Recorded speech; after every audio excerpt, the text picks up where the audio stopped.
Tonse Mazowe, Tumpitane Tonse Tukwana, yeah, Tulakwana, Kiagulezi go for share.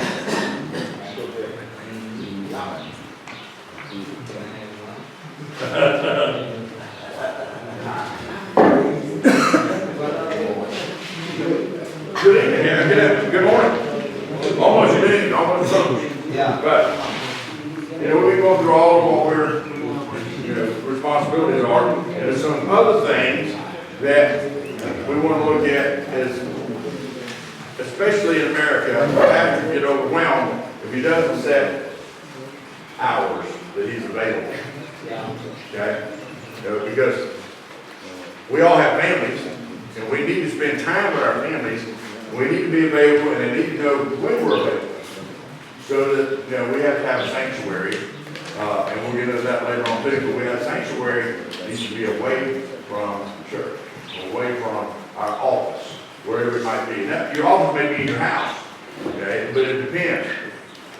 So what we want to do is have a place to set a set time that we're available, a set time that we study, a set time that we prepare for our sermon, before we're ready to bring it to you. So we need to set certain office hours. Some places in America require a pastor to be at the church in his office a certain amount of hours every day.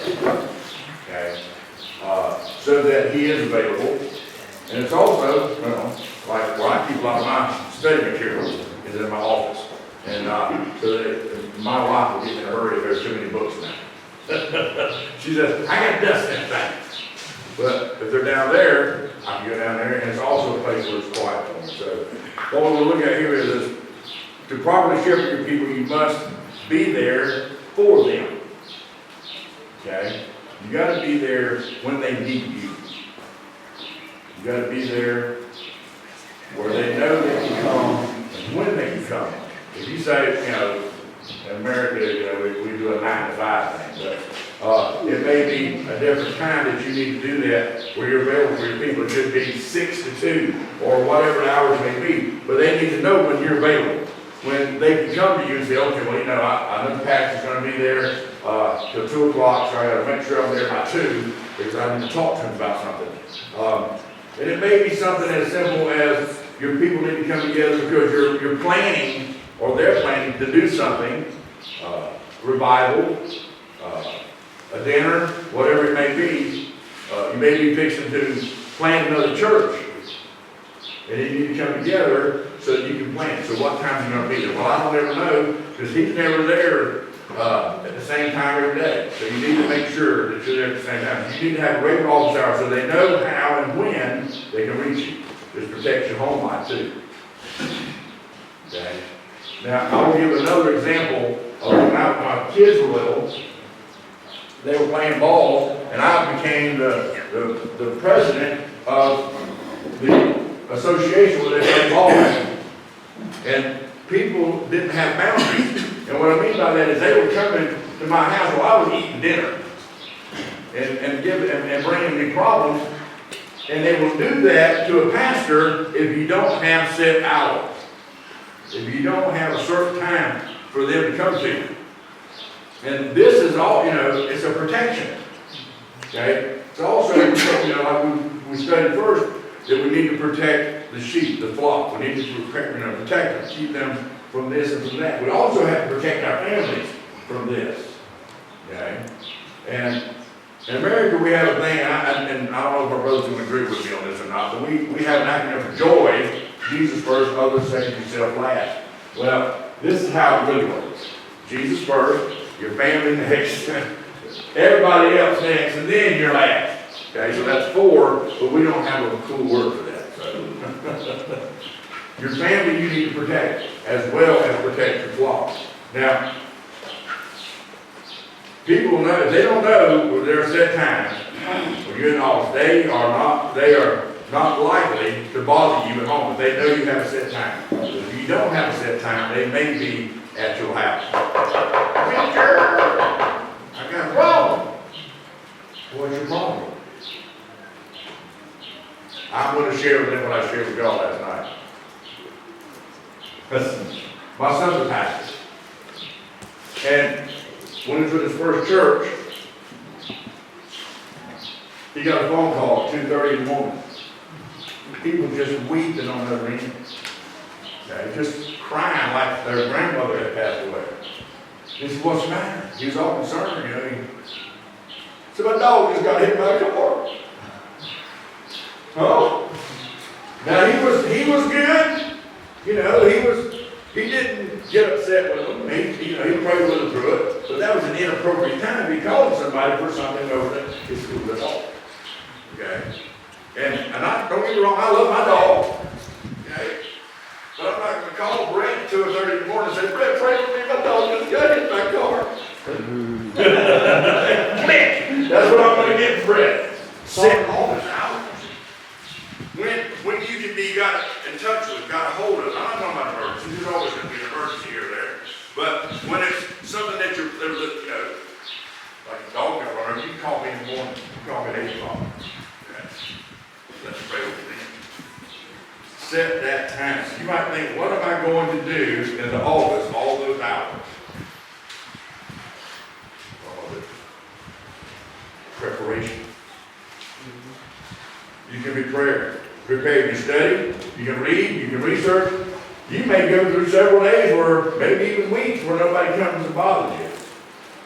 So what's the best thing to be doing? Studying, preparing, being ready. Especially when you're going to preach a series. Like Brother Brett's doing a series right now, you know, like God.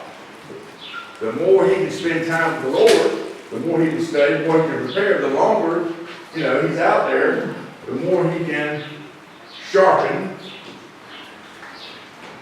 what he needs to present. He's in that office, he's going to be there. You're going to need to do something. Don't be sitting there playing tic-tac-toe or checkers. Make that time worth something. This is where your preparation is done properly. Feed your people. That's what we're talking about. We got to feed the flock. The more time you spend with that, the more you can bring to it. The more time you're in that office, the other thing you can do in that office when you're waiting for whatever is you can pray. Prayer, to me, is it's the key to being a good pastor. If I'm there before I ever preach, before I ever bring the word out, I talk to God. I have a thing that I do that I was taught by a woman many, many years ago. And she said, before you preach, son, what you need to do, she was a pastor in America, and she would say, I want you to do something for me. That's what you do. Before you preach, I want you to pray. And she was kind of funny at it. She says, you need to face the east. You know what I say? I said, yes, man, before the sun comes up. She goes, well, the reason I asked it, I was talking to another young man, I told him he turned the wrong way. He went to the west. So I want to make sure you knew which way it was. Yes, ma'am. She said, I want you to stand up every morning before you go preach, and I want you to go and get along the law of the Lord. And I want you to face the east, and I want you to ask God to send down anointing. I do that every single time before I preach. Because I need that.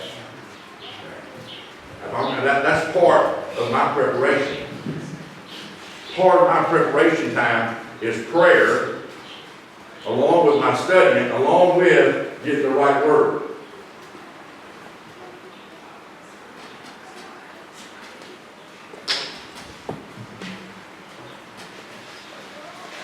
Every time that I preach, I make sure that I have that time to study. I go to my office for a certain amount of time every day. And I set that. They know I'm there. They know they get a hold of me. Now I got some that call me all the time. I had one call me on the way over here. Okay. So it was a good thing. You know, it was a wonderful phone call, but they knew that I was not going to be in America when I got the call. It was a good call. It was a praise report. And normally that person would not bother me other than that. Because they know where I'm at, they know where I'm going to be, and they know that I'm going to be there 3 times a week at church. You know, that I have 3 days I'm going to be there, not counting the 3 days, the 3 services I'm going to have. So I'm there 3 times a week. I have a small congregation. And they know that I'm going to be there. They need to know when and how they get a hold of you. When you're preparing, when you are studying, when you are there to do everything that you need to do to feed that flock, you need to be available to whatever they are going through. And I'm going to tell you something. You're going to find some things that they're going through that you're going to say, what in the world, how did that happen? How am I supposed to fix that? But you have to be available. You need to be available. Then listen, pray. Jesus said, my house shall be called a house of prayer. What better place to start with a pastor who is setting the example and leading the way? As for me, God forbid, this is verse Samuel 12, God forbid that I should sin against the Lord in ceasing to pray for you. Who's you? But I will teach you the good and right thing. I want to explain what Samuel was going through at that time. Samuel, the nation of Israel had come to a point where they didn't want a judge anymore. They wanted a king like everybody else. Now, I don't know about here, but in those days, everybody, it seems like it's never changed. In America, we have things like want to keep up with the Joneses, be like the Joneses, be like everybody else, and that's what they were saying. We want to be just like the rest of the world. We want a king to rule over us. We want a king to do this. We want a king to do that. And Samuel was pretty upset because he thought it was on him. And God had told him, no, they're not upset with you. They're upset with me. Now he was still so upset that when that's when he says this, he says, as for me, God forbid, because I'm angry. I'm angry and I'm upset because not because they had rejected what he said, but because they were rejecting God. But he says, you know what? I'm still going to pray for you. Even though you have rejected me, you want King Eugene instead, I'm still going to pray for you. You bet.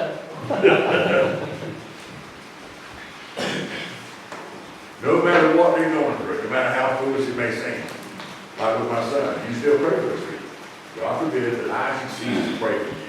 No matter what they're going through. We even have people that's going to go through problems like we do in America that have drug problems or alcohol problems. Whatever that problem is, we cannot kick it to the curb. We have to reject them.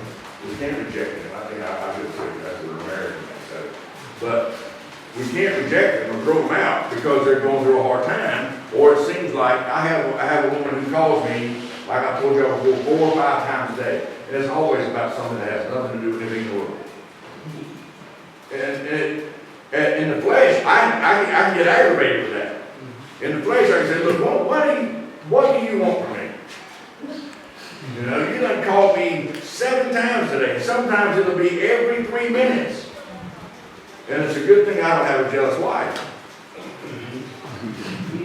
Because it's another woman part of my home. But it doesn't matter. To her, it's an emergency. To her, it's a problem. To her, it's something that needs attention right now. Like I said, 90% of the time, it doesn't need any attention. I don't know where it came from. But I pray with her, and she's better. And she knows that she can call me during my office hour. Sometimes she pushes it. I told her, I had one couple that would call me every time I sat down to supper. And I said, wait a minute. She said, what? I said, I'm looking around my kitchen and my dining room. I said, why? I said, I got to find out where that camera's at. Because you know when I eat every time you call. And that's the truth. They called me every time. It didn't matter if I ate at 6 o'clock or if I ate at 5:30, that phone rang. I looked at my wife and said, that's so-and-so. She said, no, it ain't. Oh, hold on. So I was looking at myself. So now I have a rule. If I'm sitting at my table eating, I don't care how long that phone rings, I am. Amen. You have to sit boundary. But don't forget to pray for them. Pray for them. It's just like you would pray for them. They have made bad decisions, in my opinion. Okay? When we want to choose somebody else over God. But he says, God forbid that I should choose to pray for you. I'm going to pray for you because you need it. I need it.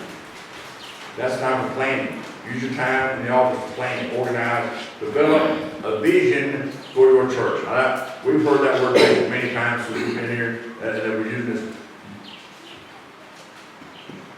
Zimbabwe, Binga, this area has the best vision I've seen in years. Don't get to see the kind of vision that you guys have for the future and for what God is planning to do. The visions that you have to plant churches, to grow churches. And if you have that time, you already know, you can plan. You can look at your vision. What she was telling you, you were talking about this morning, that plan is written out and drawn out for that vision. Okay? For what you see. You can take that time that you sit there, even if nobody's calling you, even if nobody's searching for you to see an answer to a problem, you can sit there and have quiet time with God while you're there and work out that vision. Separate that from regular time. You should be continually thinking of new ways to structure and restructure your church to allow for continued growth. Always understand this. God never ever had told you to plant a church and don't let nobody come in there with 10 people. Any church you plant is supposed to grow. That's what it does. When you spread the seed of the gospel, you expect them to not just lay on the ground. When you plant corn seed to throw it, you just lay there, or you expect corn to grow. You expect corn to grow, don't you? With the gospel seed, when you spread that, you expect it to grow. When you have a vision for the church, your church, or a church you might plant later on, you expect it to grow. You want it to grow. God wants it to grow. If you have the time to sit there and say, okay, this is the strategy we need to do this. I'm going to need Brett and I'm going to need Eugene to help me to do this. Well, while you're sitting there in that office, in your office hours, your office time, you can start planning that vision. How am I going to get it done? Well, first you're going to pray. God's going to say, go get Brett, go get Eugene. And then you're going to start building this vision. Whatever it is. We've already heard the vision that is around here. We know what needs to be done. We know what the vision is. We know what they expect to happen. So when you get that vision and you start working on it, you can allow for that continued growth.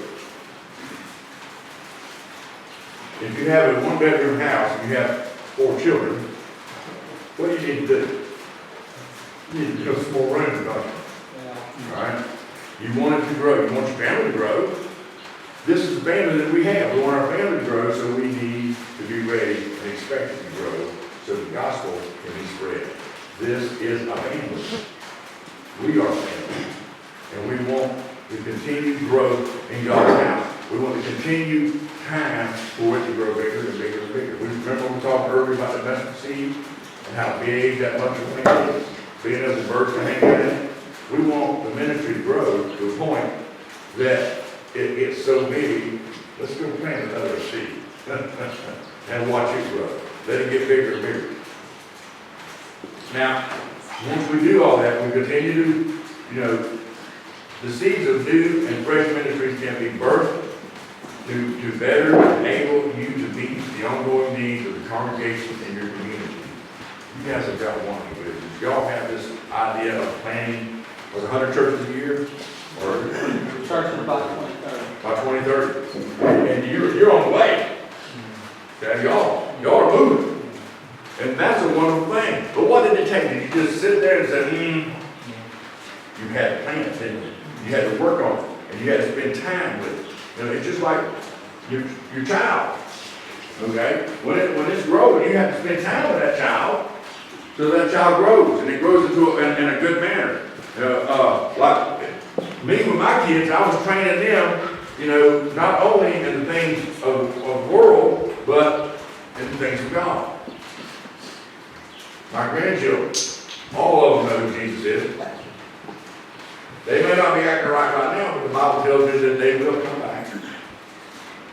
And I know they will, because I trust in my Lord. But when we want it to grow, we need to plan it, don't we? Set your office hours. That, when you're there, you can have time to plan. Not anything else going on in your mind, nothing else taking up your time, but the things of God. Set that, go to that office, spend your time there. Don't want to say, well, it's 2 o'clock, ain't nobody showed up on the home. What would happen if somebody was 5 minutes late to come, if the whole congregation was 5 minutes late to get to church and you left them at home? That wouldn't be being a very good pastor, would it? Because you need to set that time. You have set time to worship. You have set time to preach. Am I right? So why not have set time for your office? Make sure you have them. That way everybody knows you're there. They know when they can get in touch with you, they know exactly what you are going to be and what you're going to do. Be there, ready to do what needs to be done. Plan, talk, comfort, educate, teach. Whatever you need to do in those office hours. Be there, be available. The next thing you need to do here is, and I see this, I've seen, this is kind of a touchy spot, but it's something we need to do as pastors, because we have to lead also by example. Now, I've seen this controversy a lot lately. And it's affecting pastors, and we need to continue to tithe. Wait a minute, I'm a pastor. I need to tithe? Of course you do. Of course you do. Why, like I said, because pastors must set an example in tithing for their people if they want the blessing of God to be on their life and their ministry. I've actually had people tell me one time, and I believe that you should do it by example. Just like I said, I am up front. I know some people, and I know I got a brother here that does it. And that's good for the people, for your people in your church. Don't pass a plate, put a box in the back. But they need to see the pastor put his tithes in there. Not because for them to say, oh, pastor tithe. It is an example that if the pastor does it, I need to do it. And I'm always here. Now here comes let me get that way. Okay. You can expect your people to do what you're willing, what you are unwilling. You can't expect your people to do what you are unwilling to do. Well, I ain't paying no tithes. I'm a pastor. Don't pay me. If they don't see you do it, they're not going to do it. Okay? If they don't see you do something, they're not going to do something. We lead by example. If we're not willing to do it, don't get upset when the congregation does not do it. You don't have a leg to stand on.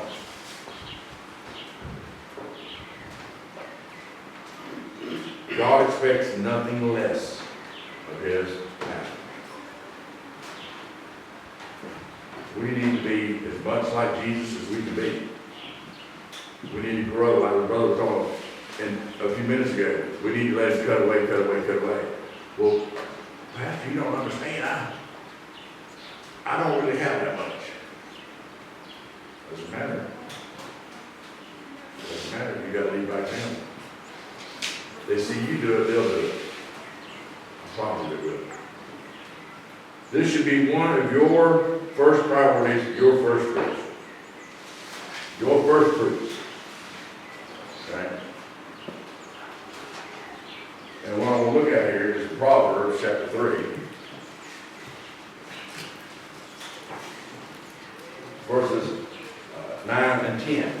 And it says, honor the Lord with thy substance, and with the first fruits of all thine increase. So shall thy barns be filled, with plenty, and thy presses shall be burst out with new wine. You want your church to grow, you want your church to get bigger and stronger, and not only of the things of this world, but in their faith, they've got to see your faith. Sometimes faith comes in a seed of money. Sometimes it's going to be that you're leading them to a place where they're not willing to go. But when they see you do it, then they'll want to do it. So we can't quit doing it. In Malachi, in America, if you want to see the people in the church start wiggling in the church, tell me you're going to preach out of Malachi. Before they ever hear where you're going to preach out of, they know, oh, he's going to go down there and talk back in the money. I've seen their faces change when I say, well, Malachi, and I see him going, what chapter? I can hear it, even though they don't say it. I don't preach on it, but I know people in the church enough know that Malachi chapter 3 is going to tell me that I need to tithe. So, what I do is I say, okay, look, y'all, it's not going to be on chapter 3, okay? And they go,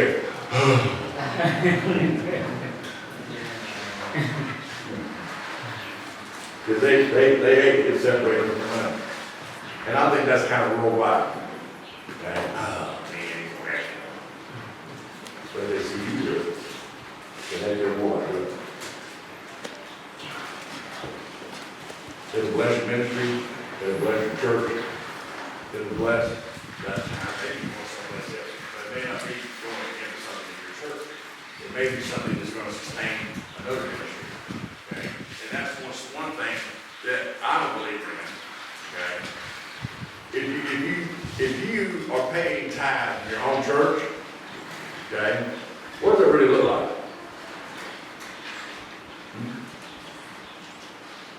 You're paying tithes at your own church.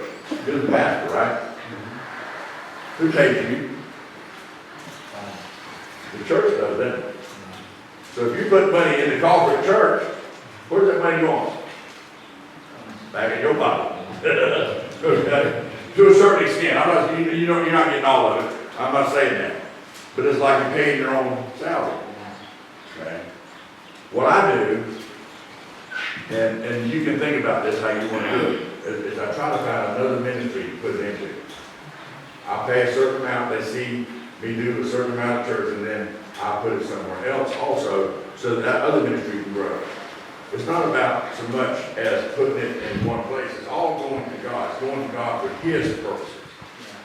Because you can also, and I've done this, and I don't know how Brother Brett, he's had that wonderful revival I was talking about. And a lot of times when I have guest speakers, or if I have, every time that I have guest speakers or singers come to my church, my tithe goes to them. Okay? Because they have come to preach. It's added to whatever I've agreed to. I add that to it. It's like a bonus for them. Okay? But I feel obligated to take that and give it to them. Not obligated. I don't want to have some bad word to use. But I feel like that's what I should do. And so did my brother. I brought my wife, and he'd never seen me do it. I never knew he did it until one time we both got caught doing it. And, you know, we called each other. And it was just something the Lord put on our heart to give it to the visiting pastor or the visiting singers to further their ministry. Okay? They have to have certain things to keep their ministry going. So that's what we would do. But always to make sure you're giving it to the denomination you're in fellowship with. Okay? Well, I mean, because you're all like faith. You're like-minded, and you're doing the like that thing together. You're working in the same place. We're all of the same faith right here. So, it doesn't matter as long as you're helping someone in that. I'm not saying you'll help somebody else out, but when it comes to your tithes, put it in the same place that you're at. Don't put it somewhere else. You want this to grow, y'all have a vision. You want to send some tithes here to those ministries, then you do that. Okay? To help those ministries grow. So you want this to grow. You have a vision. It's not going to grow if it doesn't have the proper water, And I know we're short on time, and I'll start back with the rest of it, when we come back from lunch. So, we've got a couple of minutes here, so if you want to ask a question, ask them now.